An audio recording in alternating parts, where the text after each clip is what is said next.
Fuel injected বাইকগুলো যখন sell করা শুরু করবে, ওই পেট্রোল পাম্পে যারা আছে না, তারা এমনি বাধ্য হয়ে তখন ওই অটোমেটিক ভালো ফুয়েল ব্যবহার করা শুরু করবে। ঠিক আছে, সিস্টেম কিন্তু মানুষকে বাধ্য করে, এই কথাটা মনে রাখবেন। যখন আপনি ওভারটেকিংয়ে যাবেন, টানা একটা দুইটা বাস বা ট্রাককে যখন আপনি ওভারটেক করবেন, তখন কনফিডেন্সটা কোথাও না একটু কমতি মনে হয়।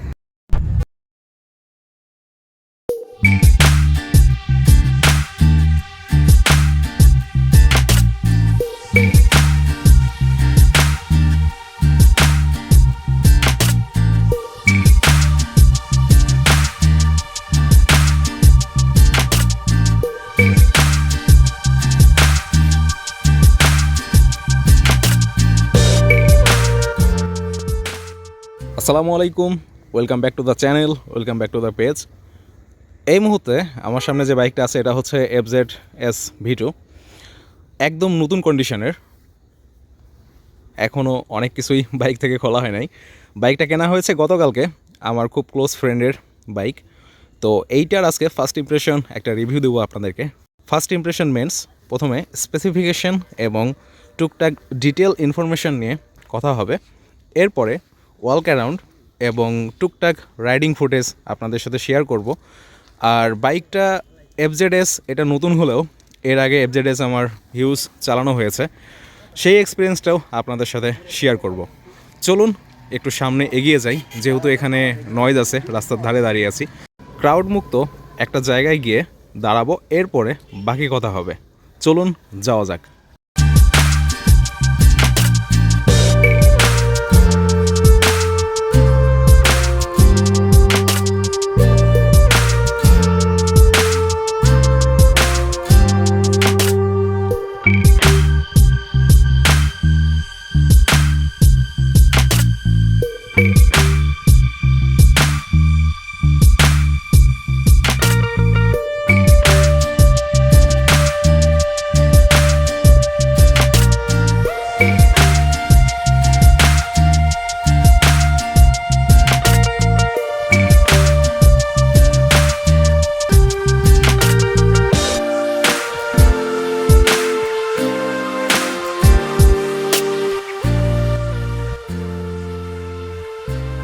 Welcome back. এই হচ্ছে FZS ভার্সন 2। এইটার আজকে যেমনটা আপনাদেরকে শুরুতে বলছিলাম, এইটার ফার্স্ট ইমপ্রেশন একটা রিভিউ দেবো। ফার্স্ট ইমপ্রেশন মেন্স স্পেসিফিকেশন এবং ওয়াক অ্যারাউন্ড রিভিউগুলো আজকে দিয়ে দেবো। আর আমার অভিজ্ঞতা থেকে কিছু কথা আপনাদের সাথে শেয়ার করব। এরপরে যখন এর কিলোমিটার বেড়ে যাবে, এর ইউজারও রিভিউ দেবে তখন। বাইকটা আমার খুব কাছের এক বন্ধু কিনেছে। এটা হচ্ছে 2016 নিয়ে আপনার প্রবাবলি ভার্সন 2টা লঞ্চ করে। আর এটা হচ্ছে 2023 সাল বলা চলে। আজকে হচ্ছে ডিসেম্বরের 30 তারিখ। তো বলাই যেতে পারে যে অনেক বছর পরে এই মডেলটা এই মুহূর্তে কেনা যুক্তিযুক্ত কতটুকু হবে, বা কারাই বা কিনবেন, কাদের জন্য এটা বা কাদের জন্য না, এই রিলেটেডও একটা ভিডিও দিয়ে দিব। তো চলুন আজকের টপিক নিয়ে কথা বলা যাক। ফার্স্ট অফ অল আপনাদেরকে সামনের দিকের ভিউটা দেখাই। সামনে মেন্স হেডলাইটের যে অংশটা, এটা হচ্ছে টিপিক্যালি হ্যালোজেন হেডলাইট, যেটা বাইকটা লঞ্চ হওয়ার পরে থেকে এখন পর্যন্ত আছে। তো হেডলাইটের আলো নিয়ে কোনো কমপ্লেন নাই, বাট বাইকটা যেহেতু এখনও ডিসকন্টিনিউ হয় নাই, ইয়ামাহা চাইলেই এটাতে LED সেটআপ আর সিঙ্গেল চ্যানেল ABS, যেটা অনেকেরই চাহিদা, এটা দিয়ে দিতে পারে। যদিও FZ ভার্সন 3তে অলরেডি সিঙ্গেল চ্যানেল ABS আছে। আরও একটা রিজন হতে পারে যে সেলসের একটা ইফেক্ট পড়বে ওইটাতে, বা এইটারও প্রাইসটা ইনক্রিজ হয়ে যাবে। এ সকল দিক থেকে হয়তোবা বিবেচনা করে এখনও এরকম কোনো উদ্যোগ ইয়ামাহা নেয় নাই। আর বাকি যে বিষয়গুলো, যেমন হেডলাইটটা হ্যালোজেন, ইন্ডিকেটার্স যেগুলো আছে এগুলো হ্যালোজেন বাল্ব। আর সেই সাথে FZের যে একটা আইকনিক সিম্বল, আমি কথা বলছি টেল লাইটটা নিয়ে। টেল লাইটটাও হচ্ছে হ্যালোজেন বাল্বের টেল লাইট, বাট এইটার শেপটা কাইন্ড অফ LEDর মতো একটা ভিউ দেয়। সহজে নোটিস করা যায় না যে এটা এক্স্যাক্ট একটা হ্যালোজেন বাল্ব। ইয়ামাহার সিম্বল, যেটা FZ ভার্সন 1 থেকে এই শেপটার ডিজাইন প্রায় সিমিলার। এরপরে ফ্রন্টের দিকে আরও কিছু বিষয়বস্তু, যেমন এইটার রাইডিং এবং কন্ট্রোলিংয়ের জন্য one of the most important thing হচ্ছে এইটার ওয়াইড সাসপেনশন। যেমন আমরা বলি যে 2 লক্ষ টাকার আশেপাশে 4V one of the best, but 4Vতে এই সাসপেনশনটার অর্ধেক সাসপেনশন ব্যবহার করা হয়, যেটা আমার কাছে একটু উইয়ার্ড লাগে। জিক্সার এবং এফজেডে এই জিনিসটা রয়েছে, মোটা সাসপেনশন। এর থিকনেসটা বাইকের যে বাল্কি মাস্কুলার একটা লুক, কন্ট্রোলিংয়ের ক্ষেত্রে অনেকটাই হেল্পফুল হয়ে দাঁড়ায়।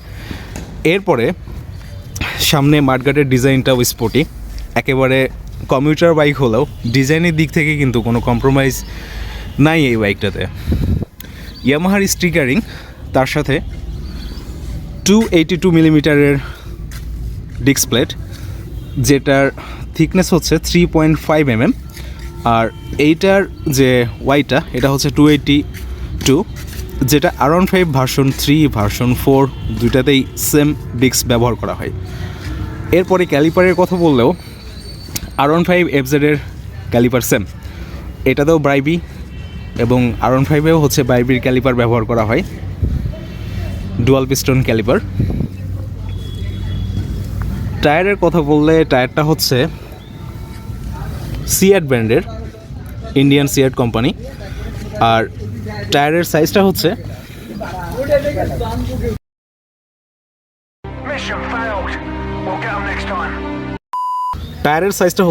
R15-এর সামনে চাকার সেম টায়ার, মানে সেকশনটা 100/80। আর বাইকটা একদমই কম চলেছে, গতকালকে কেনা, প্রবাবলি 37.5 কিলোর মতো চলছে অনলি। এজন্য টায়ারের যে এই যে এডসগুলো এগুলো এখনও বোঝা যাচ্ছে। আর ডিক্সের দিক লক্ষ্য করলেও এটা দেখা যাবে, কারণ ডিক্সেও তেমন কোনো ইয়ে নাই, একদম নিউ। এরপরে পেছনের দিকে সাসপেনশনটা হচ্ছে 5 time adjustable monoshock suspension, black colour. আর ভিডিওটা রাত্রে করছি, হয়তো বা আপনাদের নোটিস করতে একটু কষ্ট হয়ে যাচ্ছে, বাট হয়তো বা আপনারা প্রপারলি দেখতে পাচ্ছেন।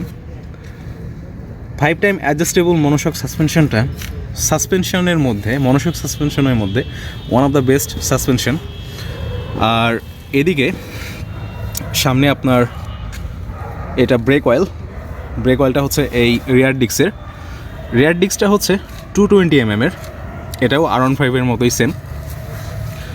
এখানেও হচ্ছে নিসিনের ক্যালিপার ব্যবহার করা হয়েছে, দুইটাই ব্র্যান্ডেড ক্যালিপার, বাট দুইটা ব্র্যান্ডের, একটা ব্রাইবি আর নিসিন। বাই দ্য ওয়ে, ব্রাইবি হচ্ছে এর বড় ভাই ব্র্যাম্বোর ছোট ভাই হচ্ছে ব্রাইবি, মানে ব্র্যান্ডটার মালিক একই, শুধুমাত্র হায়ার সিসির জন্য আপনার ব্র্যাম্বো আর লোয়ার সিসির জন্য বাইবরি, এই দুই নামে তারা পার্টসগুলো সেল করে থাকে। আর এই হচ্ছে এক্সজস্টের ডিজাইন, আর এটা হচ্ছে আফটার মার্কেট, এটা স্টকে থাকে না। এক্সজস্টের ডিজাইনটা ওই সময় যে বাইকটা লঞ্চ করছিল সেম ডিজাইনটাই, ওভারঅল ফুল বাইকটাই হচ্ছে আগের মডিউলের, শুধু গ্রাফিক্যালি কিছু চেঞ্জ করা হয়েছে। আর এটা ম্যাট ব্ল্যাক এডিশন। পেছনে যথেষ্ট ওয়াইড একটা টায়ার ব্যবহার করা হয়েছে, যেটা কমিউটার সেগমেন্টে আমরা মিস করে থাকি। 140 সেকশন এফজি এবং হচ্ছে জিক্সার, এই দুটোতেই 140 ব্যবহার করে। প্রবাবলি আরও কিছু ব্র্যান্ড আছে যেগুলোতেও আপনার 140 ব্যবহার করে থাকে, যার জন্য কন্ট্রোলিংটা অনেক ভালো আসে এফজেডের। ইয়ামাহার আরও একটা বিষয় আমার ভালো লাগে না, যেমনটা হচ্ছে এই পাশের যে টায়ার হ্যাগারটা দেখালাম, যেটা অনেক কোম্পানি এখন স্টকই দিয়ে দেয়, এটা কিন্তু থাকে না, এটা পরবর্তীতে আফটার মার্কেট পারচেস করতে হয়। আর এই পাশে যে সারিকাটা ব্যবহার করা হয়, যদি এটা স্পোর্টস বাইক হতো তাহলে এটা মেনে নেওয়া যাইতো। আর এটা, হ্যাঁ, আমি যদি ভুল না হই তাহলে R15-এ এই সেম সারিকাট দেওয়া হয়, আর এটা হচ্ছে আফটার মার্কেট লাগাইনো। আমার কথা হচ্ছে এটা যেহেতু কমিউটার বাইক, তাহলে কমিউটার বাইকে পিলিয়নের জন্য বসার সুবিধার্থে যেহেতু সারিগার্ড দেওয়া হচ্ছে, তাহলে কেন কোম্পানি ফুলফিল সারিগার্ডটা দিবে না? একটা ফিমেল পিলিয়ন যখন বসবে, ওয়ান সাইড হয়ে বসবে ডেফিনেটলি, তো ওয়ান সাইড হয়ে যদি বসে তাহলে এখানে তো তার পা রাখার জন্য একটা জায়গা দরকার। তাহলে এই সারিগার্ডটা দেওয়ার মানে কি হলো? মানে 50-50 হয়ে গেল না ব্যাপারটা? আর সিটের কথা বললে কমিউটার বাইকে কাটা সিট খুব কমই দেখা যায়, বাট এফজেডের কমফোর্ট নিয়ে আশা করি কারো কোনো কমপ্লেন নেই। তবে আমার দৃষ্টিকোণ থেকে FZ V3-তে যেরকম ওয়াইড পিলিয়ন সিট ব্যবহার করা হয়েছে, ইয়ামাহা চাইলেই আরেকটু ওয়াইড করতে পারতো এই পিলিয়ন সিটটা। আর রাইডিং সিটটা যথেষ্ট ওয়াইড, রাইডিং সিট নিয়ে আমার কোনো কমপ্লেন নাই। তবে হ্যাঁ, একটা বিষয় না বললেই না, ব্যাপারটা হচ্ছে এই যে প্লাস্টিকের কোয়ালিটিগুলো,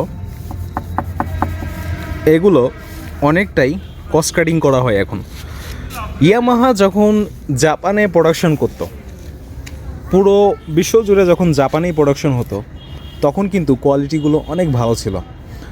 আর আমাদের দেশে যে ইন্ডিয়ান ভেরিয়েন্টগুলো পাঠানো হয়, ইন্ডিয়ান বলে আমি তাদেরকে ছোট করছি না, ইন্ডিয়া আমাদের দেশ থেকে অনেক বড় একটা কান্ট্রি। ব্যাপারটা আমি যেটা বলতে চাচ্ছি, ইন্ডিয়ান ভেরিয়েন্টের যে বাইকগুলো আছে ইয়ামাহার, আমি অন্য কোনো ব্র্যান্ডের দিকে বলছি না, যেহেতু আমি ইয়ামাহা নিয়েই এখন রিভিউ করতেছি এই মুহূর্তে। ভার্সন 3, R15 ভার্সন 3 কথা বলছি, R15 ভার্সন 4-এর কথা বলছি, ইন্ডিয়ান MT-15-এর কথা বলছি, ইন্ডিয়ান এই FZ সিরিজের বাইকগুলোর কথা বলছি। এত পরিমাণ কস্ট কাটিং করা হয় কেন ভাইয়া? তোমাদের দেশে বা আপনাদের দেশে আপনারা কস্ট কাটিং কমান, আপনাদের দেশে প্রোডাকশন হয়, আপনারা এমনিতেই কমে বাইক কিনতে পারেন। আর আমাদের এক্সট্রা ভ্যাট দিয়ে কিনতে হয়। এতগুলো টাকা দিয়ে আমরা কেন লো কোয়ালিটির প্লাস্টিক কিনবো? হোয়াই? যেহেতু আপনারা এই বাইকগুলো বাংলাদেশে সেল করতেছেন, মার্কেটিং করতেছেন, আপনাদের নামে এখানে মার্কেটিং হচ্ছে, আর আমরা টাকা পয়সা দিয়েই বাইকগুলো কিনতেছি। তো যেগুলো কস্ট কাটিং করতেছেন ওগুলো আপনারাই ব্যবহার করুন। আর যেহেতু বাইরে পাঠাচ্ছেন, কোয়ালিটি একটু বিল্ড আপ করে পাঠান, তাহলেই তো পারেন। এবারে সুইচ গিয়ারগুলো আর ড্যাশবোর্ড, হ্যান্ডেল বার এগুলো নিয়ে একটু কথা বলি। তার আগে ইনস্ট্রুমেন্ট ক্লাস্টারটা অন করে নিই। সুন্দর একটা ইনস্ট্রুমেন্ট ক্লাস্টার, বাট এখানে আমার একটা কমপ্লেন আছে। বাইকটা যে সময় লঞ্চ করা হয়েছিল সেই হিসাবে এটা ঠিক আছে, বাট এই 2023 সালে এসে আর একদিন বাকি আছে, তাই 23 সাল বলতেছি, এখানে অনেক কিছুই মিসিং।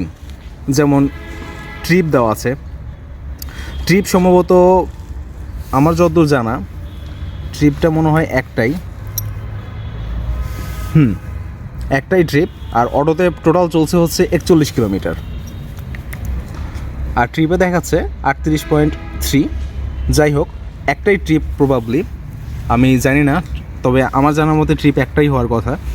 আর এখানে RPM যে মিটারটা, এটা ঠিক আছে, এটা নিয়ে কোনো কমপ্লেন নাই। এখানে একটা গিয়ার ইন্ডিকেটার থাকা উচিত ছিল, একটা অন্তত ক্লক থাকার উচিত ছিল।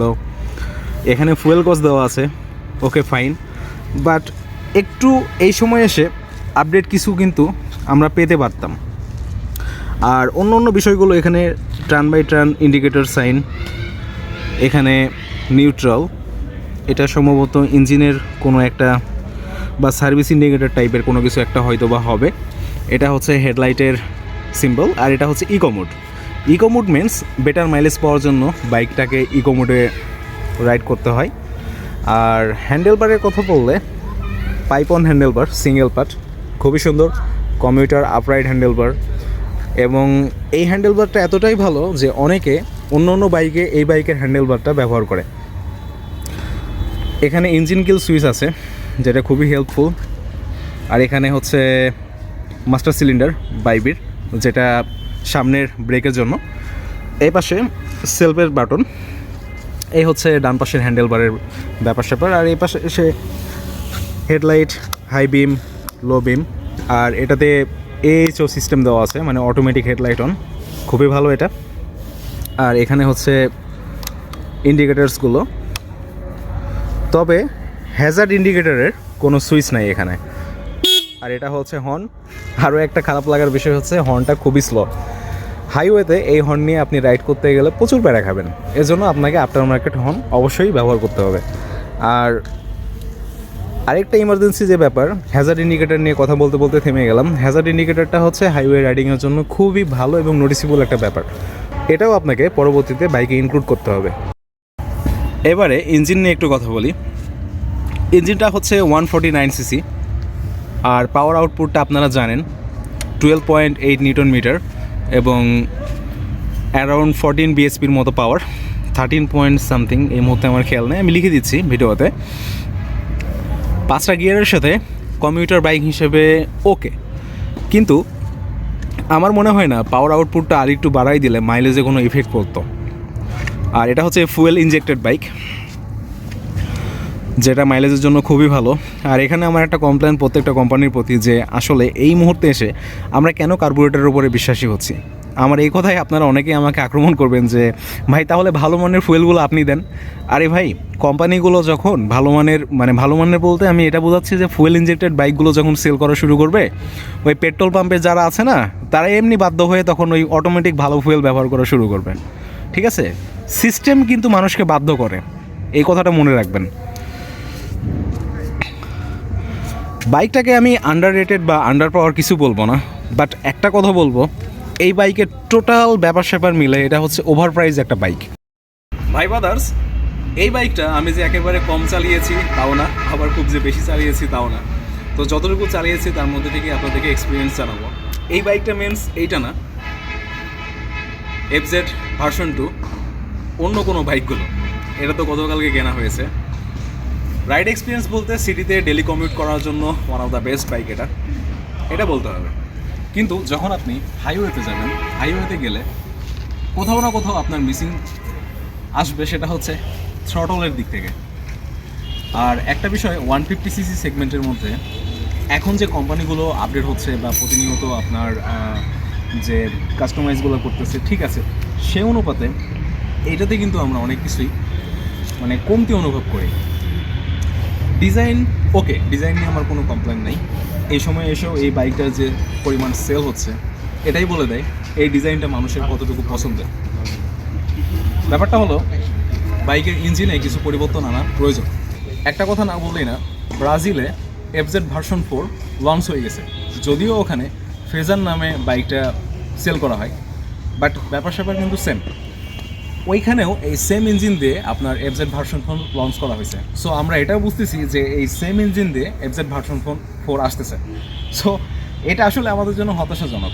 আমরা অনেকেই রুমার্স বা প্রেডিকশনের মাধ্যমে জেনেছিলাম, যদিও আমি ভিডিও আপলোড করি নাই ওগুলো নিয়ে, কারণ আসলে কন্ট্রোভার্সি থেকে একটু দূরে আছি। যদিও আসলে সময় সাপেক্ষ বা নিজের অলসতা সব কিছুই মিলিয়ে আর কি ভিডিও দেওয়া হচ্ছে না, সেটা আলাদা বিষয়। আমরা অনেকেই এক্সপেক্ট করছিলাম যে বাইকে অয়েল কুলিং বা পাওয়ার কিছুটা ইনক্রিজ করা হবে, বা আপনারা অনেকেরই ভিডিও দেখছিলেন, অনেকেই এটা নিয়ে কথা বলছিল, বাট শেষ পর্যন্ত কিছু হলো না। সেম ইঞ্জিন দিয়ে ভার্সন 4টা লঞ্চ করা হলো। আর ডিজাইনটা কিন্তু অ্যাজ ইউজুয়াল ভার্সন 3 এর মতোই রাখা হয়েছে। তো যে কমতিগুলো কথা বলতেছিলাম, কমতিগুলো কিন্তু থেকেই গেল। প্রাইস কিন্তু ডেফিনেটলি বাড়বে, নতুন বাইক আসবে, অবশ্যই প্রাইস বাড়বে। আর একটা কথা যেটা আমার অভিজ্ঞতা থেকে বলতে চাই, FZS ভার্সন 1 হোক, ভার্সন 2 হোক, ভার্সন 1-এর ব্যাপারটা বাদ দিই, কারণ ভার্সন 1 এখন পাবেন না, বলে লাভ নাই। ভার্সন 2 এবং ভার্সন 3 যেটা আমাদের দেশে এখন পর্যন্ত অ্যাভেলেবল, এই দুটো বাইকে হাইওয়ে রাইডিংয়ের ক্ষেত্রে থ্রটল রেসপন্সটা একটু কমতি মনে হবে। তবে হ্যাঁ, 0 to 60-80 আপনার প্যারা হবে না, মনে হবে না যে লো পাওয়ার মনে হচ্ছে বা আন্ডার পাওয়ার একটা বাইক চালাচ্ছেন, এরকম কোনো ফিল আসবে না। যখন আপনি ওভারটেকিংয়ে যাবেন, টানা একটা দুইটা বাস বা ট্রাককে যখন আপনি ওভারটেক করবেন, তখন কনফিডেন্সটা কোথাও না একটু কমতি মনে হয়। That's it. এছাড়া আমার দিক থেকে এই বাইকটা সম্পর্কে কোনো নেগেটিভ বা যে নেগেটিভ ঠিক বলবো না, নেগেটিভ কোনো ইস্যুই আমার কাছে এটা মনে হয় না। বাট যদি পাওয়ারটা একটু বেশি থাকতো, তাহলে এই বাইক নিয়ে কথা বলার কোনো সুযোগই থাকতো না।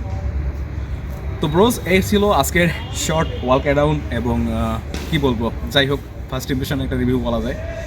তো হোপফুলি ভিডিওটা আপনাদের ভালো লাগছে, আর আজকে ভিডিও আর দীর্ঘায়িত করবো না। তো দেখা হবে নেক্সট কোনো রিভিউতে।